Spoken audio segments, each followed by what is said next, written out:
کراچی کے شہری ایک جانب تباہ حال سڑکوں، ناکارہ ٹریفک سسٹم اور پبلک ٹرانسپورٹ کی کمی سے شدید پریشان ہیں، اور دوسری جانب حکومت نے ان پر الیکٹرانک چالان کا نیا بوجھ ڈال دیا ہے۔ MQM کے رکن سندھ اسمبلی انجینئر عادل عسکری نے اس صورتحال پر سندھ اسمبلی میں تحریکاً التوا جمع کرائی ہے۔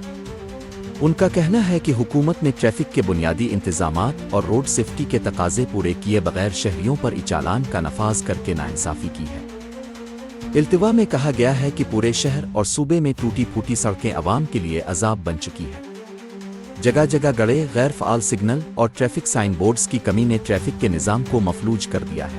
ادھر شہریوں کا کہنا ہے کہ مافیاز اور تجاوزات نے مین سڑکوں کو مزید تنگ کر دیا ہے، جس سے ٹریفک جام روز کا معمول بن چکا ہے۔ دوسری جانب پبلک ٹرانسپورٹ کا کوئی مؤثر نظام نہ ہونے کے باعث شہری روزانہ گھنٹوں سفر میں وقت ضائع کرنے پر مجبور ہے۔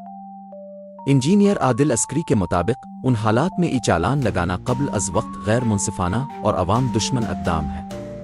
حکومت نے پہلے سڑکوں کی مرمت، سگنلز کی تنصیب اور روڈ سیفٹی اقدامات کو یقینی بنانا تھا، نہ کہ شہریوں کو جرمانوں کے ذریعے سزا دینا۔ انہوں نے مطالبہ کیا ہے کہ چالان سسٹم کو فوری طور پر معطل کیا جائے، شہر میں ٹریفک انفراسٹرکچر کی مرمت اور بحالی کے لیے جامع منصوبہ شروع کیا جائے، اور ایوان میں اس عوامی اہمیت کے مسئلے پر فوری بحث کرائی جائے۔ ناظرین، یہ وہی کراچی ہے جو کبھی روشنیوں کا شہر کہلاتا تھا۔